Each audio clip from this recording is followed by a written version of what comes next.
Recording in progress. All right, here's a cat. Okay, let's see. What am I doing? Letting people in. That's what I'm doing.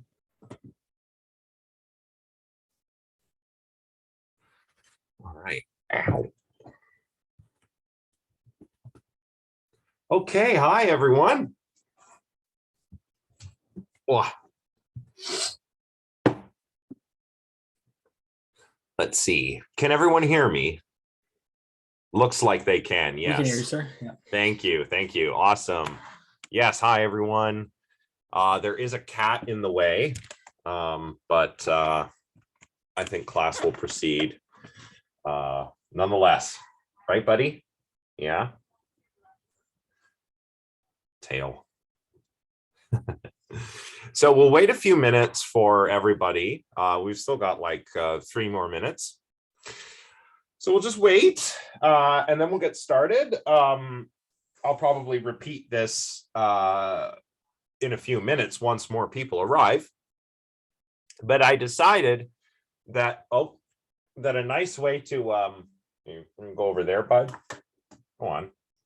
A nice way to get back, ease our way back into things from reading week would be to just talk a little bit about the cost benefit or risk benefit analysis.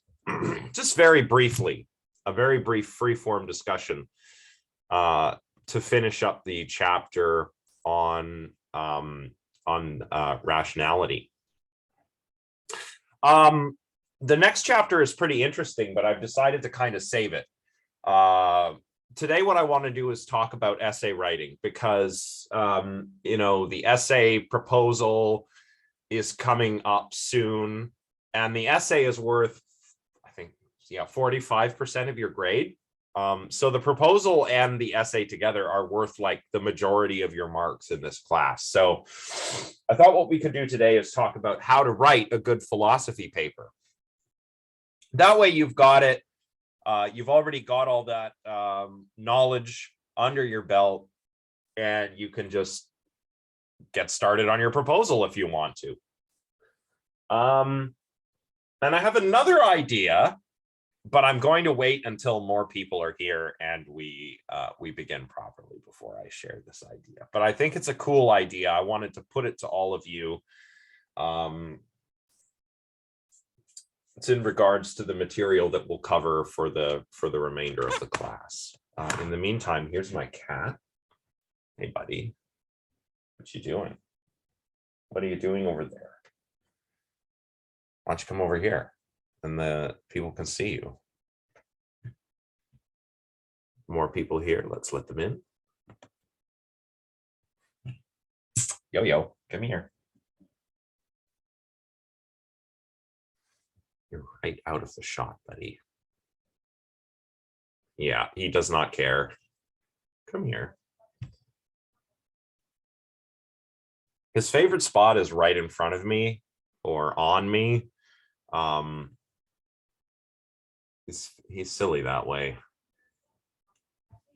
Oh, yeah, you're going to sit down right in front of the computer. Oh, that's cool. That's cool. Oh, no, you changed your mind. You can't decide where you want to be. No. Let's see. So we're at about 15 people. Come on in. 15, 16 people. Oh, more people are coming now. That's good. What are you doing? What are you doing? Oh, getting all the pets this morning. Yes. All the pets. Okay, come on, bud. I'm covered in cat hair now. You want to go over here? Here you go. On you go. No, he's going to just stay in front of me. Okay. Here, bud. I'm going to put you in this chair. There you go. Oh, now he's moved. Now he moves of his own volition. Oh, cats are the best. I love dogs too. Tool is over there, just chilling.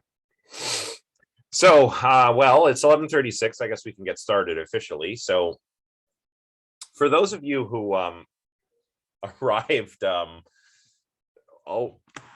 for those of you who arrived a little later, I decided to change things up this week. We're going to just kind of have a brief discussion on risk-benefit analysis to finish off the chapter on rationality.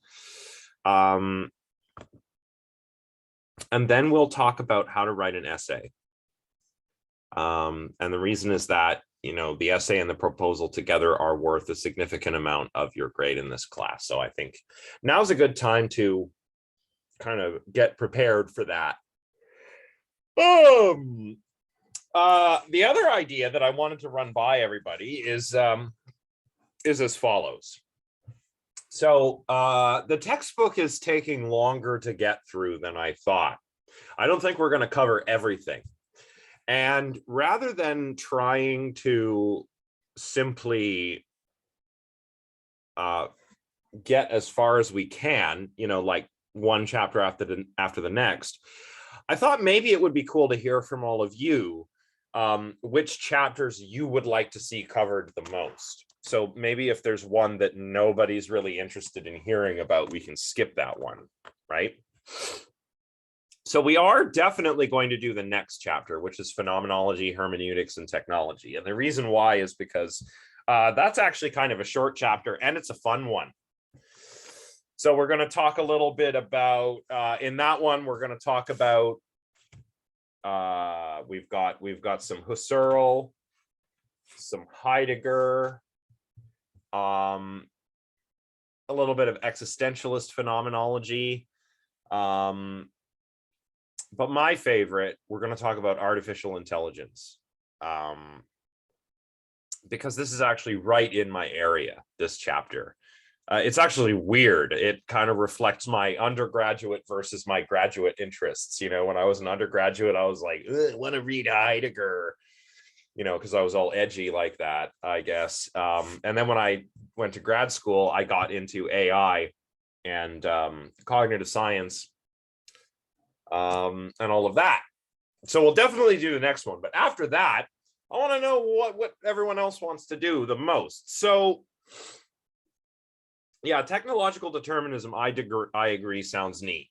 There's a few other ones. Human nature, which I think is like language or tool use. That's really cool. I'd really like to do feminism. There's a chapter on feminism, if we can squeeze that in. I think that's an important chapter, and we'll get to talk about cool thinkers like you know, Donna Haraway's been mentioned. She's the cyborg feminist. She's not literally a cyborg, but that's her feminism, cyborg feminism. Maybe we can learn about that. It's pretty cool. So yeah, what I think I'll do is create like something like a poll, and I'll give everybody like 3 votes.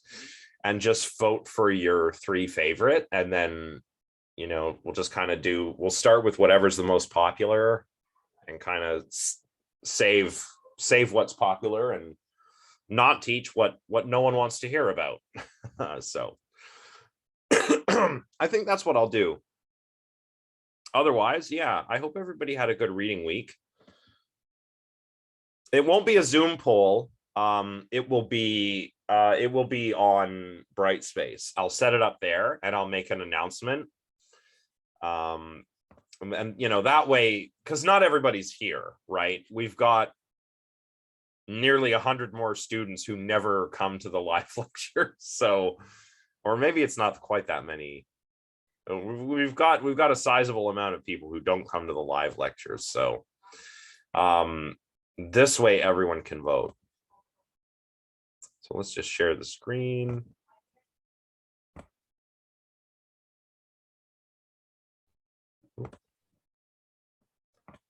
I thought another reason to keep it light is that come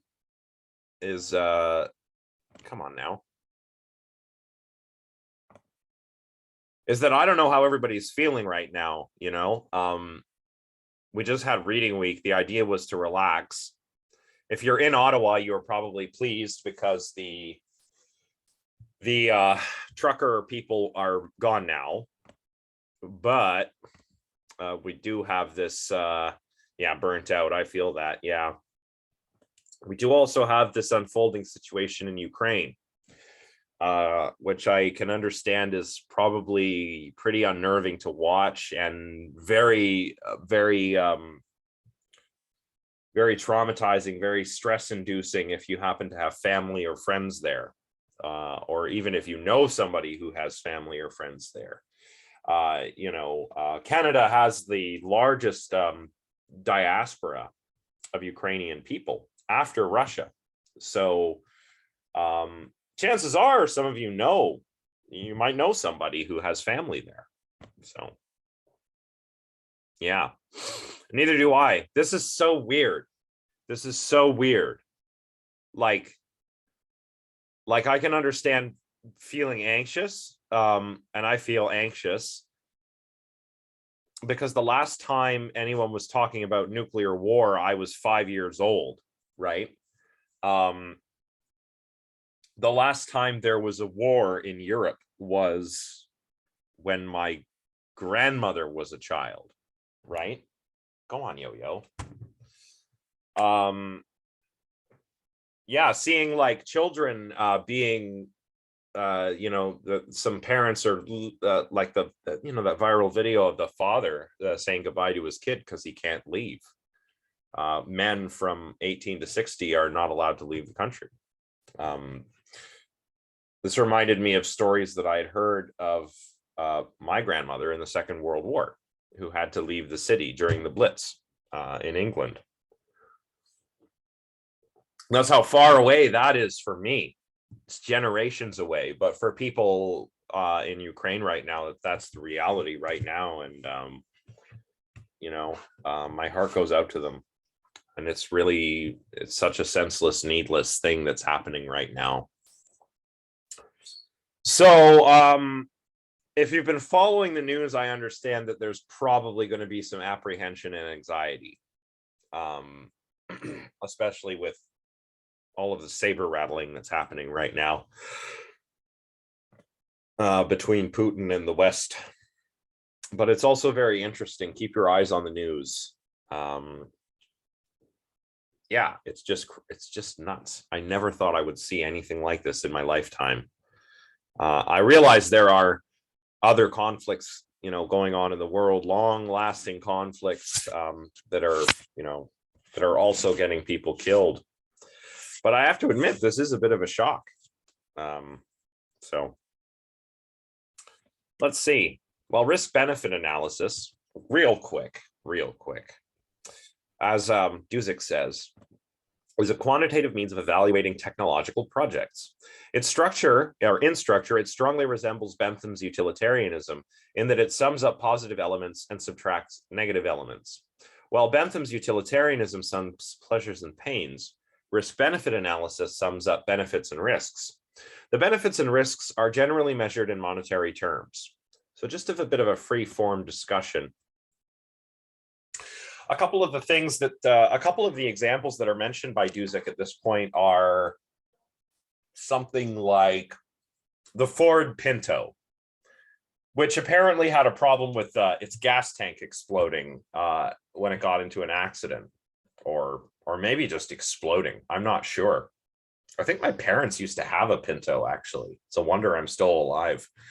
But anyway, this Ford Pinto was, let's say, not very well designed. Now, the folks at Ford had a choice, right? They could redesign it to make it safer, or they can just pay settlements to people to whom it causes injury or death. The interesting thing is that what they decided to do was just keep things the same in terms of the design of the car. Why? Because it actually would have been cheaper to simply, pay any potential victim of the Ford Pinto's exploding gas tank or their family than to research and design something that would have actually been safer. This is one of the interesting things that we read about in this chapter.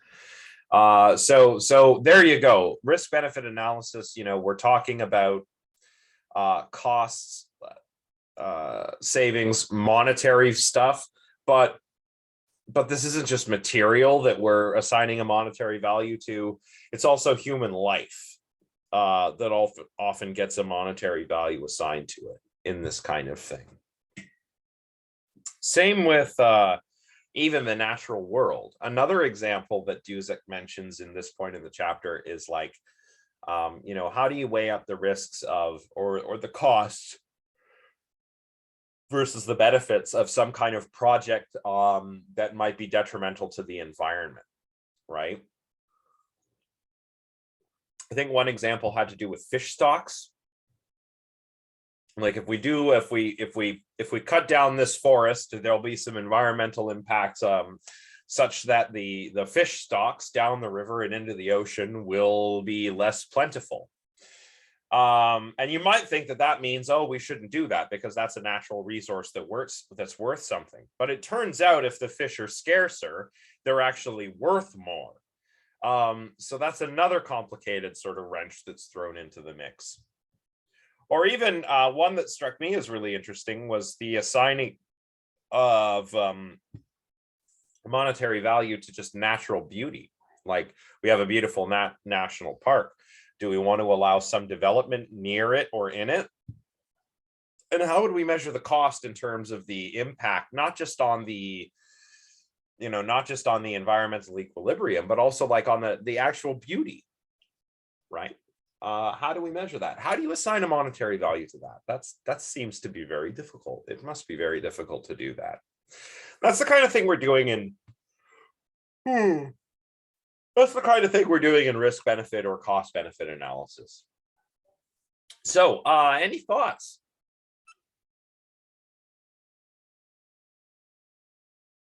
Maybe not.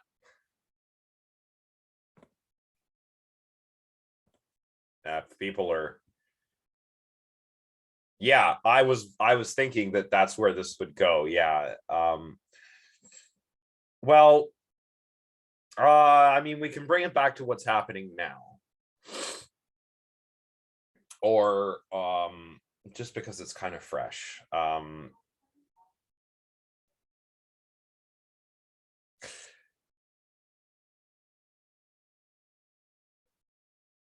Yeah, there are some curious parallels here. But yeah. Yeah, that's a good point. I don't think so. Putin launches this invasion of Ukraine with the assistance of the military of Belarus as well. And he's thinking that this is going to be fast. That's what I gather. Like a blitzkrieg, right? That's what the Germans did in the Second World War when they took France. Rapid advancing, rapid advance. You go in with your air force and bomb, then tanks, then infantry and artillery, and you just go through fast. That's what blitzkrieg means, lightning war. Putin seems to be doing something like that, but not very well. First of all, the air cover, and I'm no military guy, I'm just a history nerd, but they don't have control of the airspace. There's fierce resistance from the Ukrainian army and from Ukrainian civilians, and the West has sanctioned Russia harder than it's ever been sanctioned before. I mean, as of right now, the ruble, which is Russia's currency, is worth like less than 1 cent American. That's crazy, and their interest rate is set at 20% too. The bank, the Russia, whatever their bank, they have a bank, a national bank. They've set the interest rate at 20%. Okay, that's nuts. So the ruble is literally not worth the paper it's printed on right now. And I do not think Putin. I would agree with. I would agree with Stefan. I do not think Putin expected that kind of response. That is why I think we're hearing from him like, "Oh, don't be threatening with us. We've got nuclear weapons." That's where the nuclear saber rattling is coming from. So, let's see. Yeah, and inflation going that high. Wow, yeah. It doesn't take long to sort of get into a hyperinflation situation like Weimar Germany or Zimbabwe a few years ago, right? Where you have hyperinflation. That would be bad. And I want to say, like, these sanctions are meant to target the oligarchs, Putin, but they are going to have an effect. They are having an effect, and they will continue to have effect on the Russian people, a sizable portion of which do not want this war to be happening, right? So, yeah, I mean, it's better than launching missiles at people, but people are feeling this. People will feel this. It's not just the billionaires, the Russian oligarchs that will feel this. It's regular folks too. So that sucks. But it also sucks what regular folks are going through in Ukraine, and it's all a very complicated situation. The Keystone XL pipeline, the rising cost of gas versus the potential damage. Yeah, this is the exact kind of thing that you'd need to do risk-benefit analysis for. And how comprehensive is that risk-benefit analysis, right? I think that a lot of oil companies or even governments, when they're deciding whether to let these projects go ahead, are probably not looking at, at least they're looking more at the immediate risks of the oil pipeline, right? Will this pipeline burst? How likely is it to burst? Where will it burst? What would the damage be? Blah, blah, blah, blah, blah. I don't know how many people actually take into account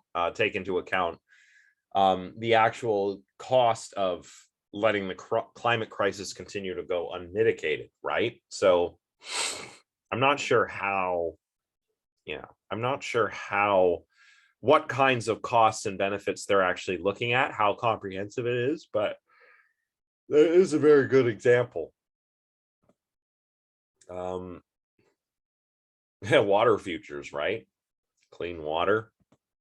That's dystopian, thinking of clean water as a commodity to be invested in. Yeah, that's kind of what I was thinking about, I suppose, Stefan.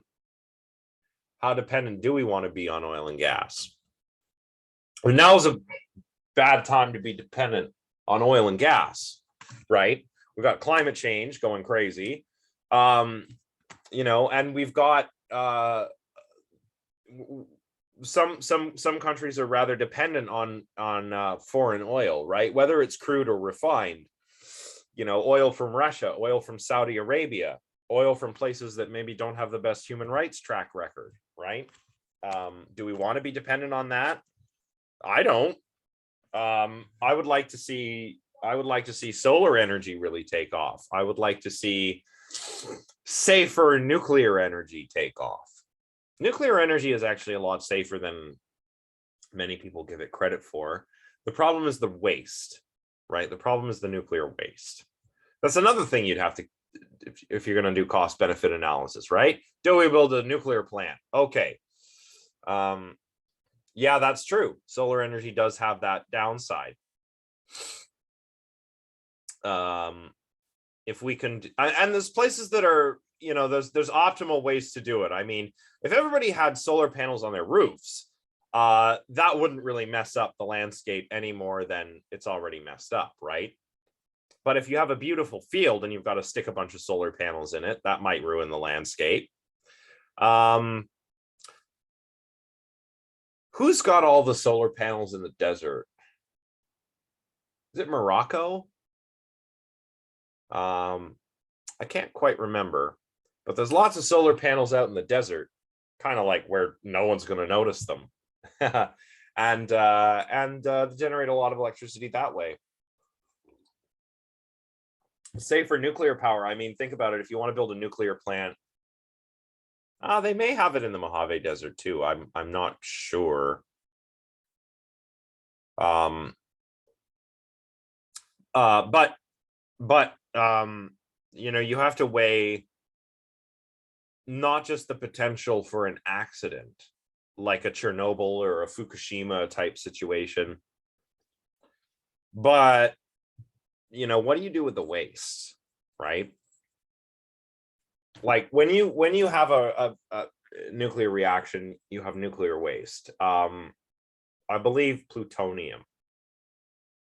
So let's see, what's the half-life of plutonium? I'm going to Google it right now. Half-life of plutonium. I know it's a long time. I think it's like, oh yeah, 24,000 years. Well, it depends on, so plutonium-239 has a half-life of 24,000 years. Plutonium-241 has a half-life of 14.5 years. So some of these, let's just say, some of these nuclear waste products have a very long half-life. And that's going to take years to break down. Like a half-life doesn't mean, 24,000 years, half of it's gone, and then in another 24,000, the other half is gone. That's not how it works, right? Yeah, the really long lasting stuff we have to deal with. So say my half-life is 24,000 years. In 24,000 years, half of my material is gone.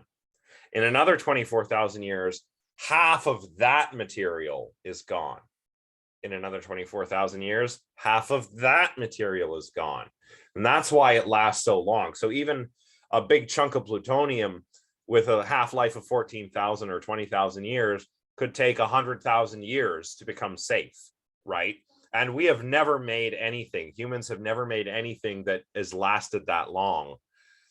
No building, no structure, no place to put anything like this that can last that long, right? So, yeah. So there are safer nuclear power options, like there are nuclear reactors that use, thorium, for example. And they produce a waste that doesn't have nearly as long of a half-life. So I think that is something that needs to be pursued as well. But yeah, it's all cost benefit, risk benefit. You have to, just weighing risks against benefits, but those risks and benefits can be wide ranging, right? And what we say as a risk and what we say as a benefit depends on, well, it really depends on who's asking, I think. Anyway, if there are any other thoughts, let's go ahead and just discuss those now, and then we'll talk about how to write an essay.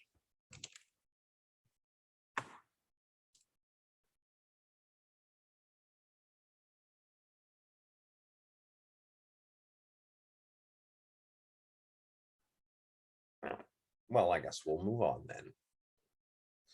Okay. If I can get my slides to change.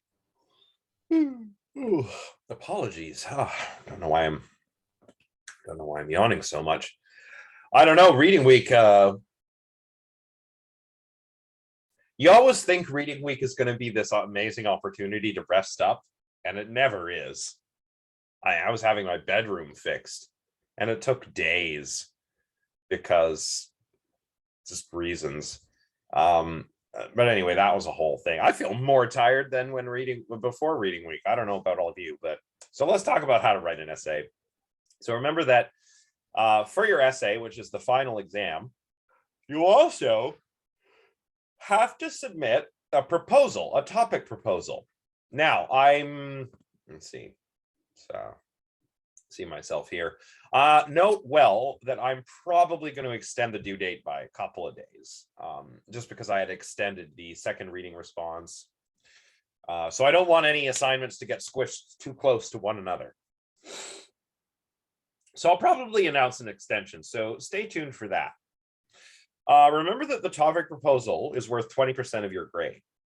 So the sizable chunk. It should be about 750 to 1,000 words in length. And you always want to make sure that you include your student info. It doesn't have to be a title page. It can just be up in the upper corner, but you need to have your name, student number, a due date, the course info, my name, right? You need to have all of that stuff, and try to give your title or your proposal a cool, catchy title. If you can't come up with anything that's cool or catchy, just give it a title that describes what your paper is about, right? If you're writing about technological determinism, your title could be On Technical Determinism or Technological Determinism, right? You know, it doesn't have to be difficult. And you want to make sure that you clearly state the topic of your research paper and what you want to argue. You're going to want to include a preliminary bibliography. It doesn't have to be annotated, but annotated bibliographies look nice. It doesn't have to be, though. And I want you to use the bright space. It's got the whole format laid out. This is the structure that your proposal is going to have right here. And you'll notice that if you've already looked at the template, or when you go and look at the template, the structure of the template mirrors what's on this slide. So here, let's minimize me here. So you want to write your essay proposal. You've got all your student info in the corner. You're going to come up with a cool title after you write your proposal. But what do you need to do to write your proposal? Okay, you got to do a couple of things. First thing you need to do is identify your area of interest. So broadly speaking, the area of interest for this class is, obviously philosophy of technology. But you want to pick something a little more direct, a little more concise, a little more precise. Now, this can be anything to do with what we've been learning. Oh, that's a terrible sentence. How on earth did I let myself publish? Anything related to what we've been learning, or something that is, oh my God, don't put a sentence like that in your, vetted that out. But anything to do with what we're learning, anything to do with one of the chapter titles, the subjects of the chapter of the book, or something that's maybe something that we don't talk about that you can connect. I think that's what I meant there. It was just a very poor way of writing it. Something that you can connect from outside of this class to the themes of the class, to the philosophy of technology, right? So you need to tell me your area of interest, and you'll want to do this in 1 or 2 sentences, maybe 3 sentences, no more than that. Maybe my area of interest is whether technology has an essential nature. So I guess I would say the nature of technology. So area of interest, what is the nature of technology? Some thinkers have argued that technology has an essential nature, like Heidegger or Ellul. Others, however, have argued that technology has no defining essence. Post-Kuhnian philosophers of science, for example, might think that there is no essential nature for technology, right? We can't really, or postmodernists are probably a better example. The postmodernists say that we can't identify an essential nature for technology. It doesn't have it. So in my essay, I want to explore this kind of thing. So you want to just kind of lay it out in 2 or 3 sentences what your area of interest is. Then you need to identify a research question or a thesis statement. Maybe you could have a research question like this. Does technology have an essence? Now, you don't have to do it with a research question. You can also do it with a thesis statement. A thesis statement sort of summarizes what you're going to argue. Maybe it'll be something like, I will argue that technology does not have an essence, right? Now, a lot of people, I always say you have the option of doing this in a couple of different ways. A lot of people, I think, when they're taught how to write an essay, it's like thesis statement, arr.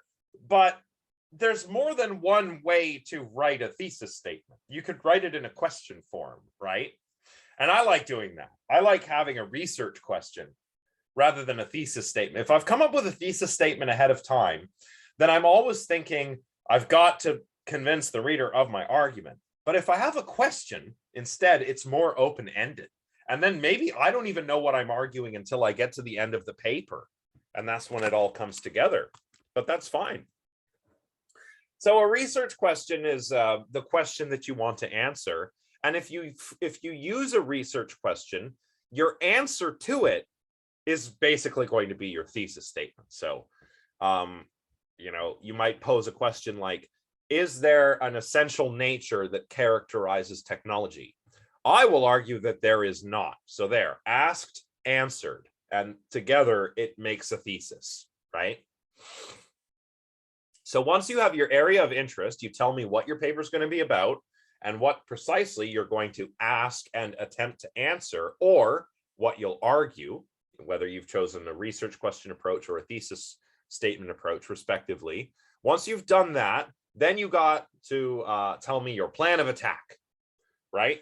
So roughly, it doesn't have to be set, it's not written in stone, things can change, but I want you to tell me roughly the plan for your paper. You know, what kind of sources have you got? How are you going to use them? What other sources will be useful? Sketch out your argument. You know, sketch how you envision your paper. There's a couple do's and don'ts. Do not tell me things like, oh, I'm going to go to the library and I'm going to look at books at the library. Don't tell me that. Okay. That's not what I don't care. Go to the library, use the internet. I don't care. Okay. Don't tell me that. Tell me rather, oh, I intend on exploring further the work of Heidegger and Ellul, as well as post-Heideggerian postmodernist philosophers. You can tell me that, right? But don't say like, I will use Carleton University's library and Wikipedia. Don't tell me that. No, you need to be specific. You know, if you're going to talk about, I don't know, maybe you're going to talk about an inventor or a technological thinker, a technocrat, or some inventor person. Maybe you're going to talk about, I don't know, maybe you're going to talk about Tesla, right?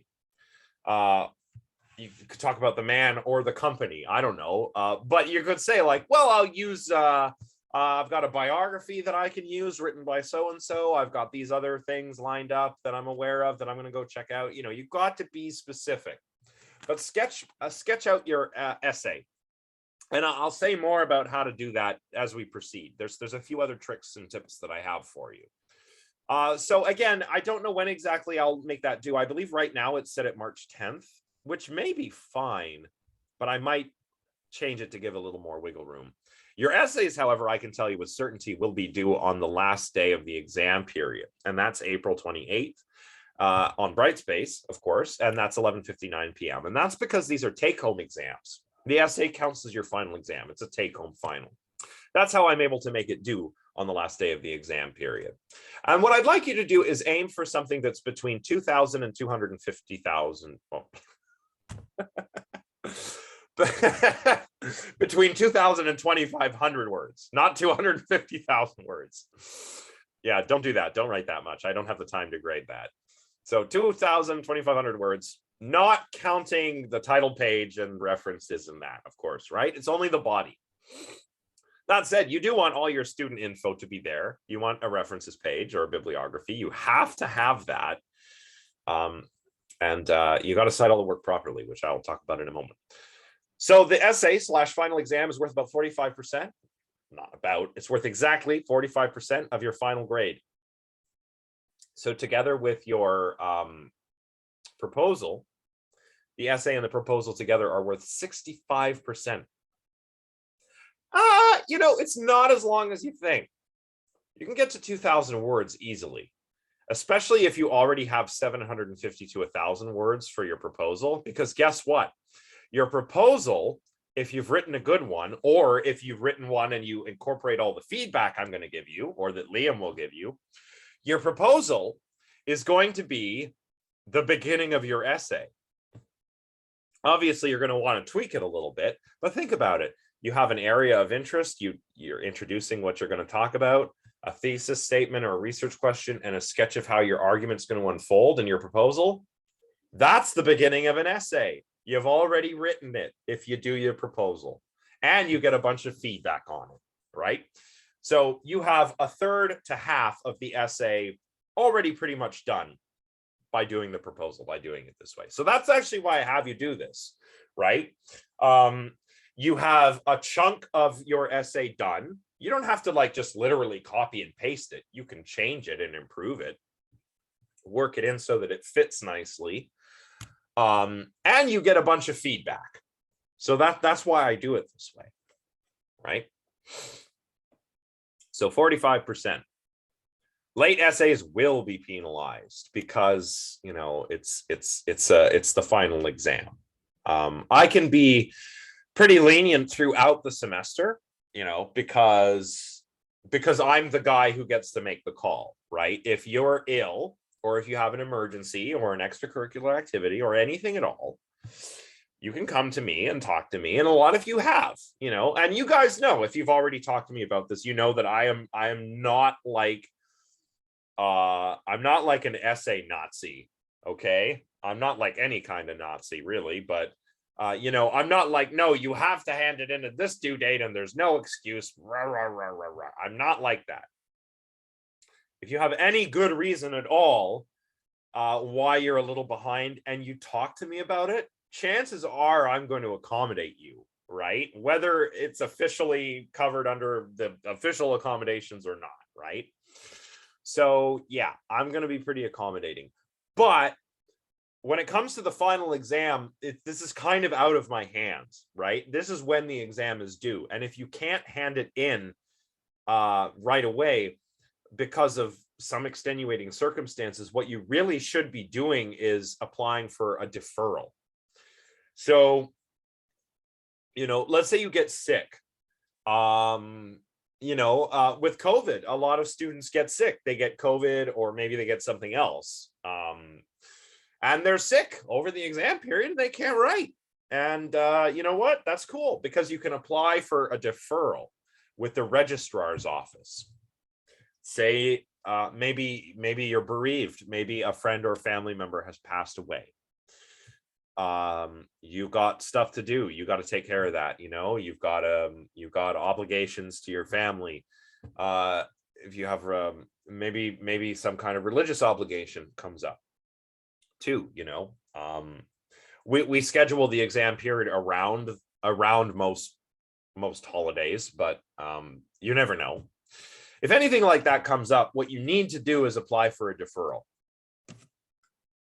If you don't apply for a deferral and you're just late and you hand it in a few days later, well, I'm going to penalize you, because it really is like, I mean, I've kind of been as accommodating as I can, right? So please contact me if anything comes up. And even tell me the situation. Like, I can recommend whether, like, oh, if you're only going to be a day late, that's okay. But if you've been sick for 2 weeks and you're not showing any signs of getting better, I'll tell you that maybe you should apply for a deferred exam, and then you can just submit your exam later, right? And this is something to keep in mind, because we're not out of the woods yet with respect to COVID. I know that I'm sure that all of you are probably vaccinated by now. I'm sure most of you have the 2 shots, so everybody's probably good. But still, you don't want to get COVID. I had COVID in April before I was vaccinated, and you know, like I wasn't like in the hospital or anything. But holy moly, I have never been so tired. Like I couldn't do anything. And I've heard the same thing from students and colleagues that I know who've had it. They just cannot do anything. You're so tired when you get sick with COVID. Even watching TV, I'm like, oh, I'm so tired, I'll just lay on the couch and watch TV. I can't even watch TV because I'm so tired from COVID. You know, so if you get sick with COVID or with anything else, you know, let me know. Get a deferral. Don't mess around. It's your final exam. It's worth a lot, right? And I'm very accommodating. So, you know, don't be scared. Okay, what else? I have some actual tips and tricks for writing that I want to give you all. Let's get out of the way here. You want to obviously, this is left over from when everything was in person. Obviously, everything is going to be submitted electronically, typed 12 point font size, depending on the font you're using. Double space is nice. It's not as big of a concern now that everything is really taking place online, but double spaced is still nice. Microsoft Word format, so dot, doc, docx. That is the acceptable format. If you cannot submit in that format, PDF is the only acceptable alternative. Do not submit in any other file format, because Liam and I can't grade them. We can't open them if they're not MS Word or PDF. We can't open them. As I already said, 2,000 to 2,500 words. This does not include the bibliography pages or the title pages. So it's just the body, the intro, body, and conclusion. That's what counts. You must include a references section or a bibliography. Really the same thing, depending on what citation style you're using. I pointed this out on a few of the first reading responses. Some of you would have a works cited page, but no in-text citations, like after quotes and stuff. Some of you had in-text citations, but no works cited page. You have to have both. You need to cite things properly, especially when it comes to the essay, because I'm very good at catching plagiarism, and you can accidentally plagiarize if you don't cite properly. So you must cite things properly, okay? Same goes for your topic proposal. And while we're at it, for any future critical responses, you need a references section always. And at the very least, you should be citing the textbook and or my lectures. You can cite the videos or the slides, it doesn't matter. But you should at the very least be citing those things. And then for your essay and essay proposal, obviously you're going to cite other sources that you go and identify. So let's talk about how to avoid plagiarism. This is very important. So you don't want to reproduce or paraphrase portions of someone else's work, whether that's published or unpublished. If you present these ideas as your own without proper citation or reference, you have committed plagiarism. If you submit a take-home exam, essay, or anything else in whole or in part written by someone else, that's plagiarism. So don't have someone else write your essay for you. That would be bad. If you use ideas or direct verbatim quotations or even paraphrase material without appropriate acknowledgement, that is plagiarism. Using another's data or research findings. This is not really a concern in this class because we're not doing empirical research, but that is plagiarism. If you don't acknowledge sources through the proper use of quotations, that's plagiarism. And I've caught people for doing this before after I've told them, if you're quoting directly, you have to use quotation marks. And then in the next assignment, they don't use quotation marks. And it's like, that sucks. You've just plagiarized. So don't do that. Handing in substantially the same piece of work for academic credit more than once without prior written permission of the course instructor in which the submission occurs. Yeah. So there's two things here where this might apply. One is obviously the essay proposal in this class, right? I've said that you can use that. You can. Don't worry about it. You can take your essay proposal, rewrite it slightly, and use that as the beginning of your essay. You have my permission to do that. Okay. The other thing where this might apply is if you've been working on something in another class.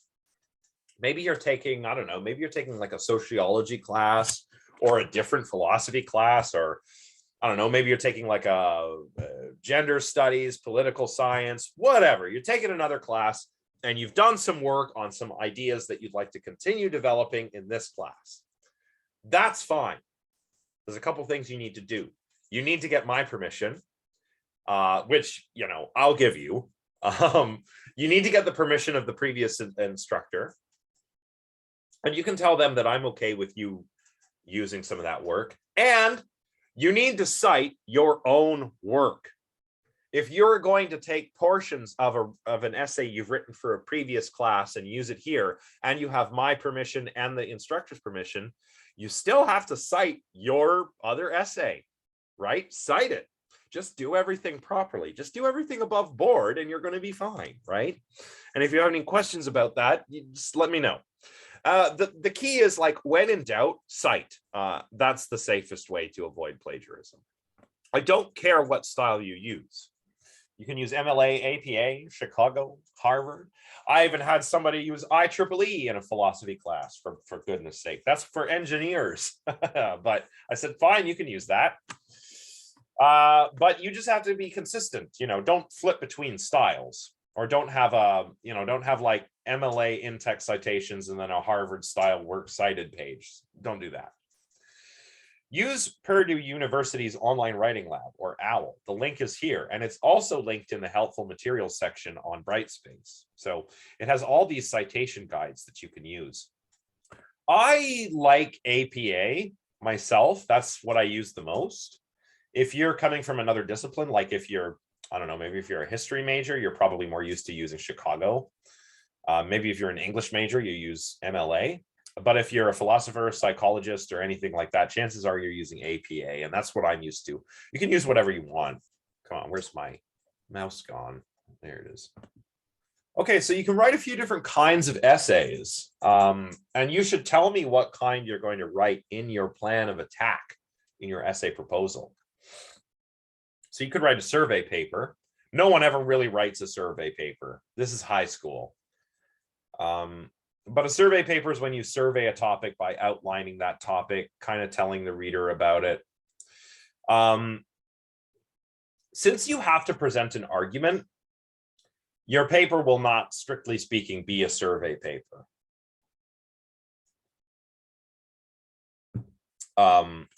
This book, Duzik's book, is very much a survey book. He's not really presenting any arguments, right? He's just surveying things and telling us about them, right? That'll give you an idea of what a survey paper is like. You have to deliver an argument in your paper, but you also have to do some surveying. So your paper won't, strictly speaking, be a survey paper, but you should review the sources that you're going to discuss. You're going to have to survey your evidence as you present your argument, right? So yeah. So there's going to be a little bit of survey, a little bit review, even though your paper is not going to be entirely a survey paper. You can also present a positive argument. That's when you argue for a position. Maybe it's our previous example. For a positive argument, I argue that technology does have an essential characteristic which we can use to define it, right? That would be a positive argument. And for a negative argument, you would say, I argue that there is not an essential nature to technology, right? This is my favorite one, though. At the bottom, it's called an adjudicative paper, and that is where you adjudicate between multiple positions, 2 or more. So maybe there's a debate in the philosophy of technology or in some field that's related to it. You might survey that debate and then weigh in on which side you think is correct and argue which side you think is correct and why. And that would be an adjudicative paper. So I always recommend letting me know which of these approaches you're going to take in your proposal. It would be in your plan of attack. Like, my plan of attack is to write an adjudicative paper, or using an adjudicative approach, I will examine X, Y, and Z, right? So let me know. I doubt that many of you will be tempted to write a 5-paragraph essay, but yes, Julian, yeah.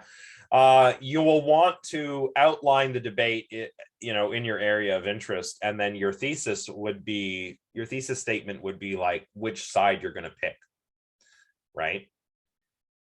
So yeah. Look. Yeah, that's right. And you're welcome, Julianne. But yeah, Stefan, you're right about the 5-paragraph essay. Maybe you could get away with using it for something short, like our reading responses, but it's not how you want to tackle a long paper like this. The fact is that the 5-paragraph essay is really just a teaching tool, right? It's not how we actually write an essay. The 5-paragraph thing is arbitrary, and it's meant to keep things short so that when you're in your high school English class, your teacher can easily grade your work. That's it. So never submit a 5-paragraph essay in an actual university class. It won't go over well. It's a teaching tool, right? So no 5-paragraph essays. I don't know how you'd write a 5-paragraph essay that's 2,000 words long. Those would be some long paragraphs, and that would just be a mess. So don't do that. You want to have an intro paragraph, or maybe two, and a concluding paragraph, or maybe two. But don't limit yourself to 3 body paragraphs. Use as many paragraphs as you need to present your argument, right? And remember that each paragraph is supposed to function like a stage or a step in your argument, and that each paragraph is about something particular. Each paragraph has a job to do. For that matter, each sentence has a job to do, which is why you want to avoid repetition.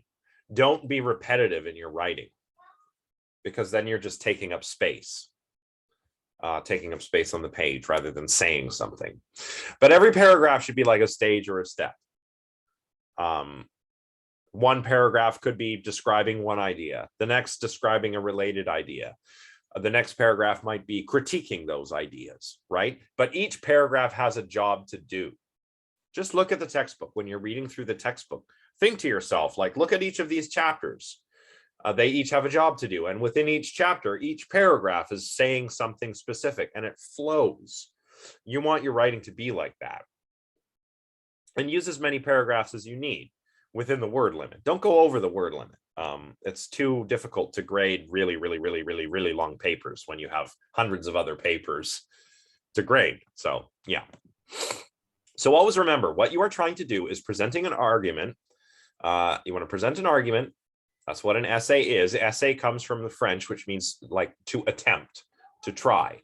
To try what? To try to convince the reader of your argument. So you're presenting an argument and you want to convince me or Liam, the reader, of the truth of that argument. That's why you have to pick a thesis. So that's a main theme and your position regarding that theme. And usually we find that in the thesis statement. You can use a research question approach though. And you want to argue. An argument isn't a fight, you know, like if you have an argument with your partner or your parents or your friends or something. No, an argument is a means of convincing somebody of your thesis. How do you do this? You use evidence and you use sound reasoning, right? So what does sound reasoning entail? Well, arguments, if they are good ones, will have premises and conclusions, right? The premises are like the steps in your argument. You know, Socrates is a man, all men are mortal, or however that old deductive syllogism goes. Oh no, it's the other way around. All men are mortal, Socrates is a man. Those are 2 premises. Conclusion, Socrates is mortal. That's called a deductive syllogism. And it's a very simple example of an argument with 2 premises and a conclusion. You don't have to present them this way. You don't have to be like, in this paper, I will argue P1, P2, P3, therefore conclusion. You don't have to do that. But that structure should still be there, right? Your argument should consist of premises, and the premises should be true. How does the reader know that they're true? Well, ideally, you have evidence to convince the reader of the truth of your premises. And then the conclusion should follow from your premises. So if your premises are true and the conclusion follows from your premises, the conclusion must be true. That's how you convince your reader of your argument. And you also want you want your argument to be clear and concise and very straightforward. Do not try and sound smart by using big fancy words. Matter of fact, you should do the opposite. Try and sound smart by using simple language. That's how you really sound smart. So yeah, straightforward. Don't use big words if you don't have to. And of course, you have to use proper reasoning. You have to watch out for, there's two things that really sink undergraduate paper, the arguments in undergraduate papers. One is unclear writing, where, you know, if the writing is really unclear, the reader just may not know what you're saying, and he or she cannot evaluate your argument if one cannot understand what it is you're actually arguing. So that's why it's important to use clear language, clear writing. You know, language is important. What did Descartes say? Like, that is how we know the difference between man and beasts and automatons. I have reason and I have language and I can declare my thoughts to others. So you want to be a good little Cartesian when you're writing your paper and use clear and concise language to declare your thoughts to others, i.e. the readers of your essay. The other thing that you really need to watch out for are logical.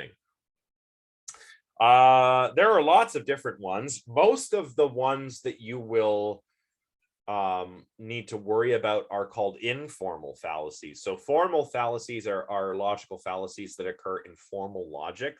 You know, say I'm doing predicate calculus or something. There are fallacies, formal fallacies that can occur in formal systems like that.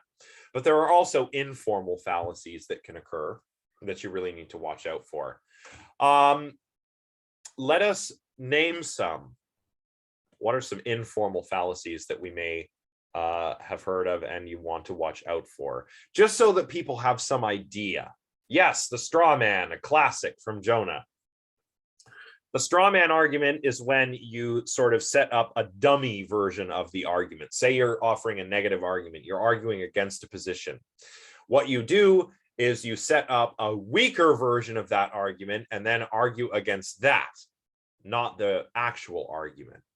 That's the straw man fallacy. Begging the question. I'm glad that Stefan mentioned this one, because begging the question is often misused. The term begging the question is often misused. People will say something like, oh, this begs the question. That's not what that means. No, begging the question is, as Stefan says, a type of fallacy. And it's a fallacy where essentially you're committing a kind of circular reasoning, right? Kind of like, my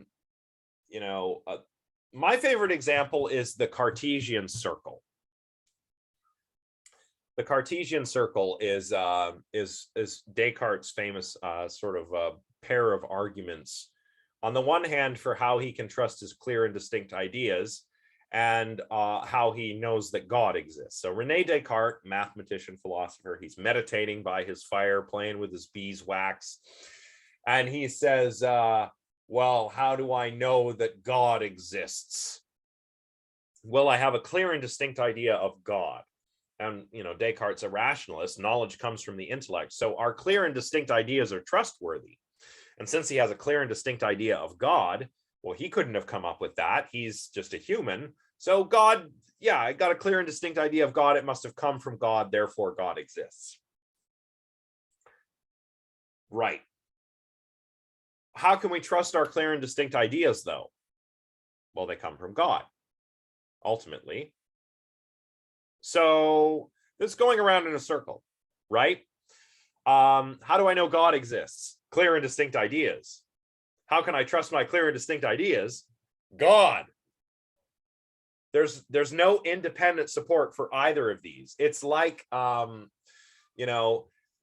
always forget how this is put in the formal way of saying it. But when you're begging the question, you're like kind of assuming features as a premise somehow in your argument. What you're setting out to try and prove is actually assumed to be true and working as a premise in your argument. Tautology, I don't know.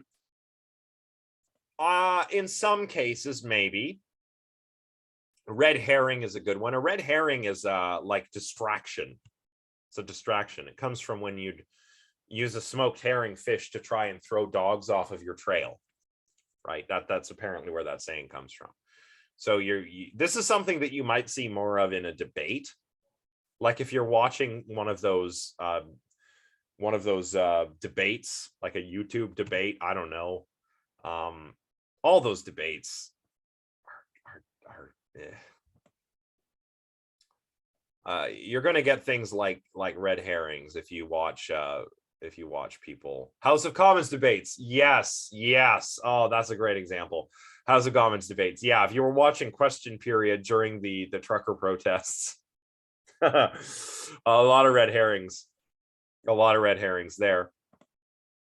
But a red herring is like a distraction to get you away from the main point of the argument. Moralistic and naturalistic fallacies. So should be, is, should be. Yeah. So this is basically related to the is ought problem, right? Something ought to be the way it is because it is that way, well, that's a fallacy. Moralistic or naturalistic, depending on who you ask. I think this would be more moralistic. Naturalistic to me is like mistakenly applying teleology. So saying, this is one that I encountered in a political science class when I had somebody saying, a classmate when I was an undergrad saying, oh, we were talking about Aristotle and his teleology, and he's saying, oh, you can clearly see how this is still true, how the frogs are there to feed the storks, and come on, that's nature, that's what it's for. And I'm like, dude, haven't you read Darwin? Come on, man. And that's the natural fallacy. They could be. It depends who you're talking to. It depends who you're talking to. The natural fallacy is like, I think, the more teleological one, and the moralistic fallacy. So I guess what I'm saying is the naturalistic fallacy is the is part, and the moralistic one would be the ought part of that coin, if you know what I'm saying, right? What are some other ones? Genetic fallacy. Anyone know the genetic fallacy?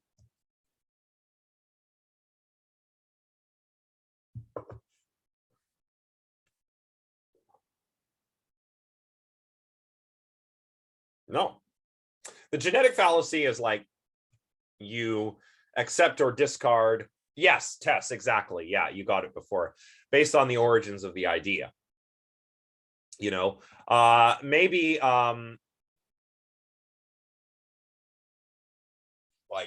if you read something like Harvard scientist discovers new thing, I don't know, you'd probably be like, wow, cool. But if somebody working at like a community college discovered the same finding, and you were more likely to trust the authority of the Harvard scientist rather than the scientist from the community college, you would be committing the genetic fallacy. Did anyone see Don't Look Up on Netflix, where the comet's going to hit the Earth and everyone's like, don't worry about it?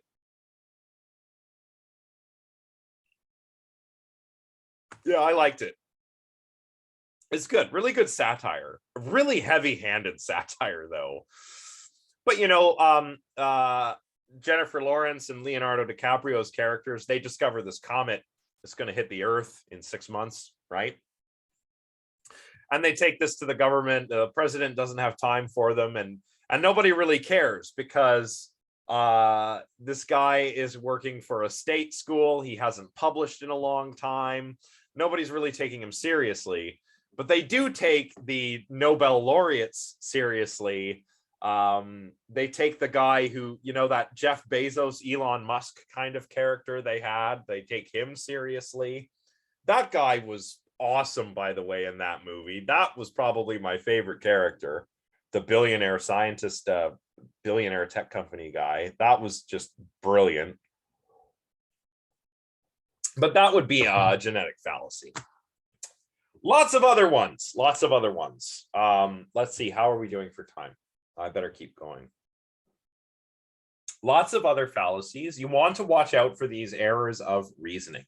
I would say the ones that I see most often are, well, actually, I do see begging the question quite a lot.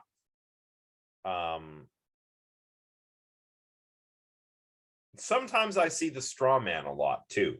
I would say those ones are probably the ones that I see most often. The argument from authority is kind of similar to the genetic fallacy. The argument from authority, that's a fallacy where it's not the evidence, but the authority, which is lending credence to the claim, right? Think of like Galileo. He's looking at Jupiter's moons through his telescope, showing the Catholic Church guys, hey, look, not everything orbits the Earth. Look, you can look right through the telescope.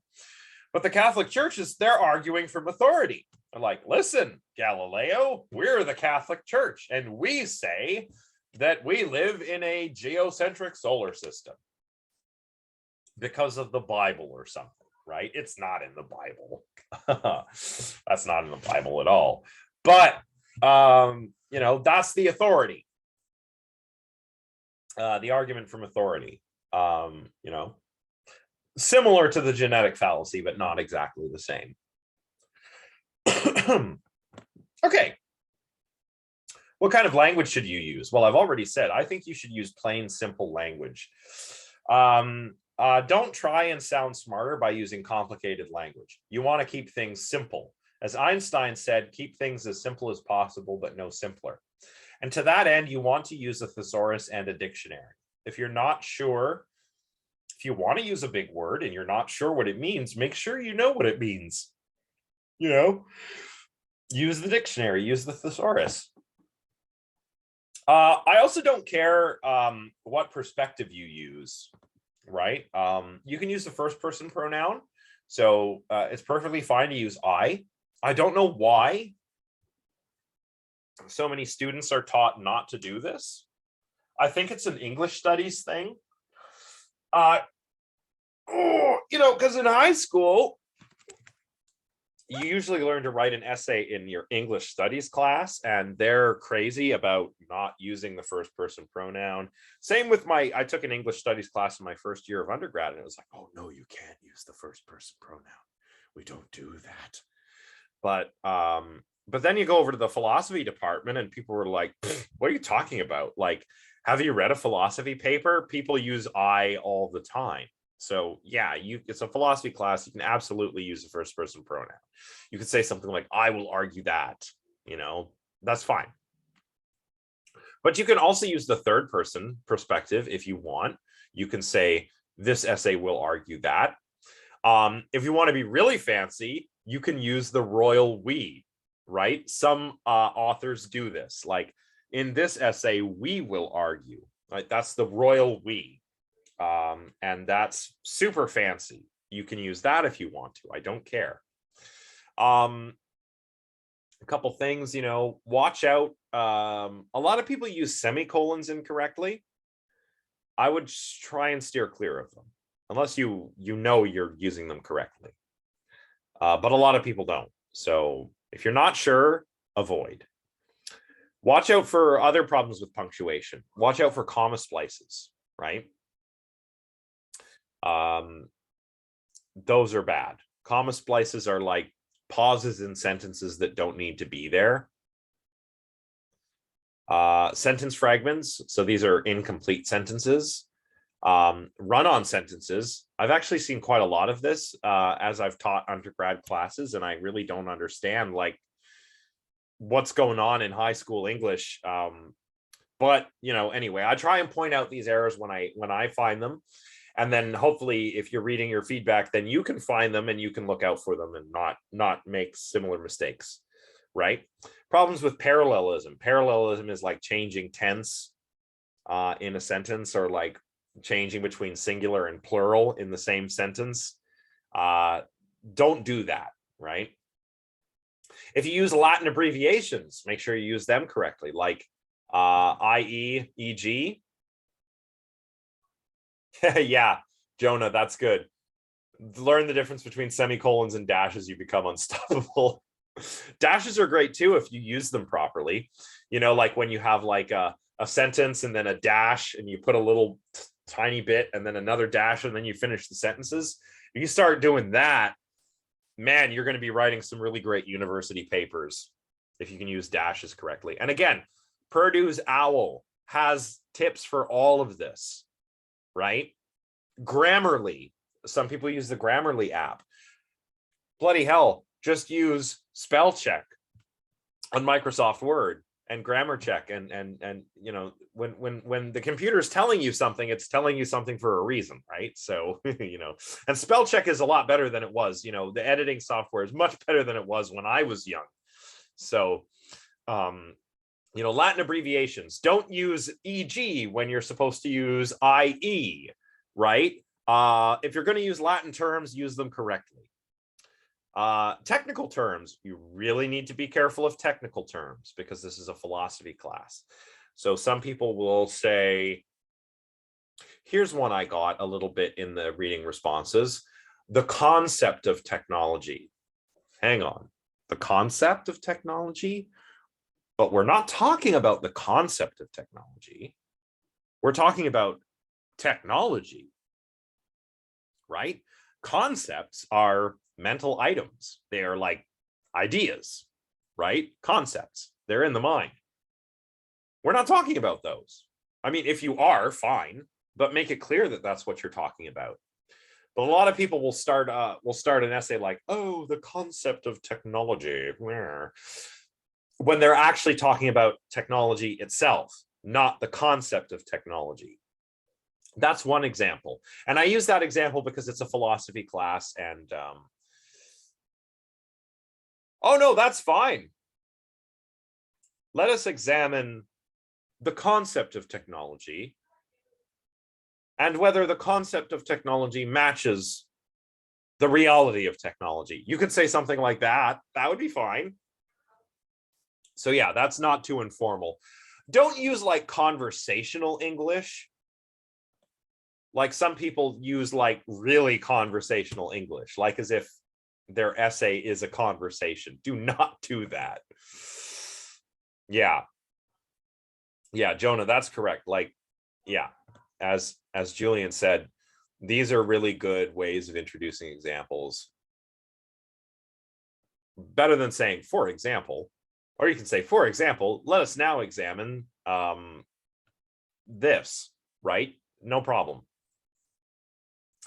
Yeah, so technical terms are important to watch out for. A few do's and don'ts. Right, first do's, right? Do right for an intelligent layperson. That means you want to assume, pretend it's not me or Liam. Like, we know about philosophy technology, okay? We know about that. Pretend we don't. Pretend that we're smart, but we don't know anything about this subject and you need to explain it to us, right? That way, everything that needs to get explained gets explained.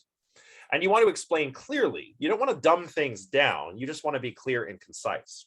And I always recommend using inclusive language, right?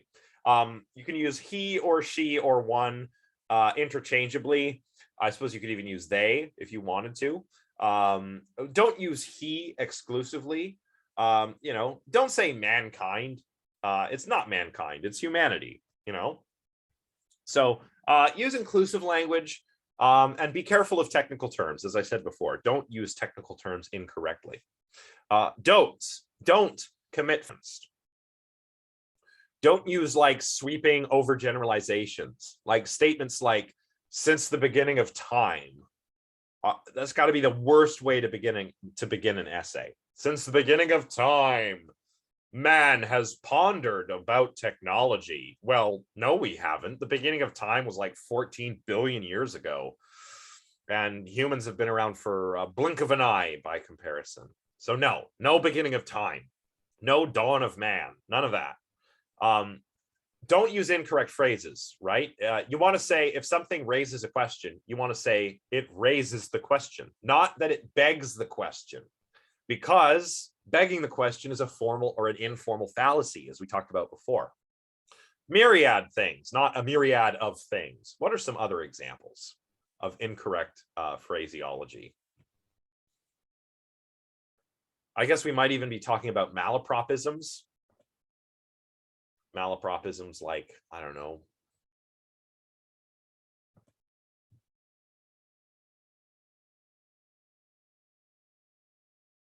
Anybody know good malapropism? Worst case Ontario. There's a malapropism. Oh, really? I guess I'm old school. I like to use it in the second way. But there's other ones too. Yes, could of. Oh, don't do that. Could have. Which word did I say? Oh, a malapropism. I'm actually not sure how I know how to spell malapropism. I think it's like this. But yeah, a malapropism is like when you get the words wrong. Yeah, I'll burn that bridge when I get to it more pacifically. Yeah, these are good examples. Yeah, so watch out for malapropisms. Who had good malapropisms? Tobias from Arrested Development. has great malapropisms, you know. I blew myself, Michael, right? Like these kinds of things. Ricky from the Trailer Park Boys has really great malapropisms, but you don't want malapropisms in your essay, okay? So watch out for them.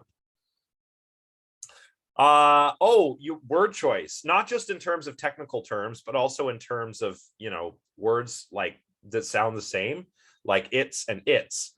It's without an apostrophe is possessive. So like, you know, like if I was talking about the tree, the fruit on the tree, I'd say it's fruit, right? I'd use this without an apostrophe, but with an apostrophe, that's a contraction. That's short for it is. Then and than, right? Then is comparative, right? My cat is heavier, or no, that than is comparative. See? Then is temporal. Like I went to the store, then I went home and had lunch, as opposed to than, which is comparative. My cat is heavier than my dog. Or there, and there, right? This is a big one. The first there is, where's my mouse? I can't point to anything. There, this is like theirs, like that apple is theirs. There, like over there, and there as in they are. So you need to keep those things straight. And do not be careless with technical terms. I always have more examples that I think of ahead of time, and then I always forget them when I go to redo my slides and put everything together. So if I think of anything else, I'll post it on Discord or something. What's going on here? Subtitles? What? No, I don't want subtitles. Oh, well. Sources. Oh, that's what I did. I got to turn that off. Use the readings as a starting point, and my lectures for that matter. I mean, at the very least, you should be citing those two things. I think you should use other sources for your final paper, and I think that your total number of sources should probably be at least 5 or 6.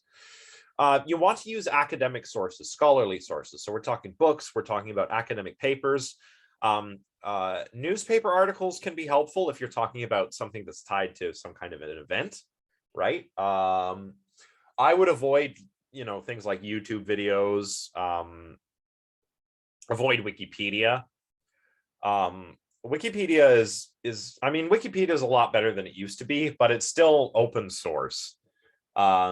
What you can do is sort of look for sources using Wikipedia articles and then try and see how good the sources those articles use are. And if you want, you can maybe go read some of those sources and cite those. That's fine, but don't use Wikipedia articles.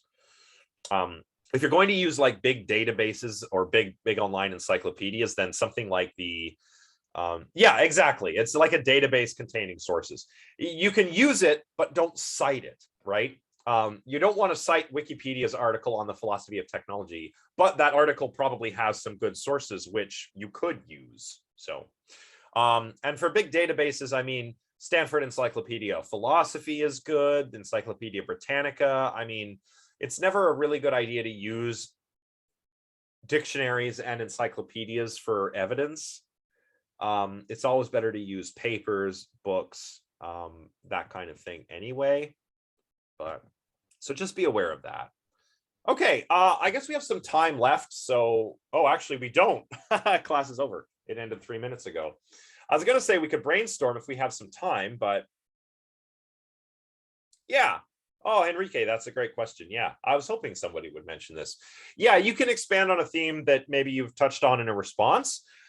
You can cite that response.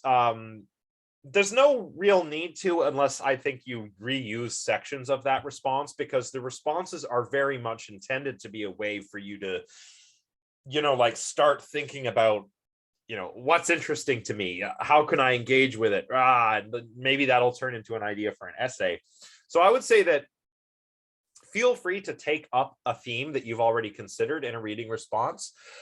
Cite it if you are cite that previous reading response if you're quoting from it, or if you're tackling largely the same question, then yeah, just to be safe, cite your own work. You can absolutely cite your own work. Yeah, I cite my own work. Like, it's fine. Okay, I guess we better wrap it up there. So next time, we're going to talk about phenomenology, hermeneutics, and technology. And it's going to be fun because we get to talk about some phenomenology, existentialist, hermeneutic, got to talk about Husserl, Heidegger, those guys, hard to understand, but fun once you get it. And we're going to apply some of it to artificial intelligence, symbolic cognition, artificial neural networks, perceptrons. It's all going to be very interesting. And I will probably be riffing a lot because, as I said, this is within my wheelhouse. So the slides will be less dense. May not even do slides at all. I don't know. I'll probably do short slides, but I'm going to be riffing a lot. So get ready, take notes. And then going forward, I'll make a poll and everybody tell me what other chapters they want to hear, and we'll just cover the ones that everyone wants to cover, and we'll leave the rest because we're not going to get through all of them. We'll cover the most popular ones. Okay, it's 1 p.m. I'm going to go. I'm going to let you all go. Bye for now. Let me know if you have any questions about what we've covered today, and if you need some tips and tricks for the essay proposal. Okay, bye for now, everyone. Welcome, everyone. Cheers. Peace. End transmission.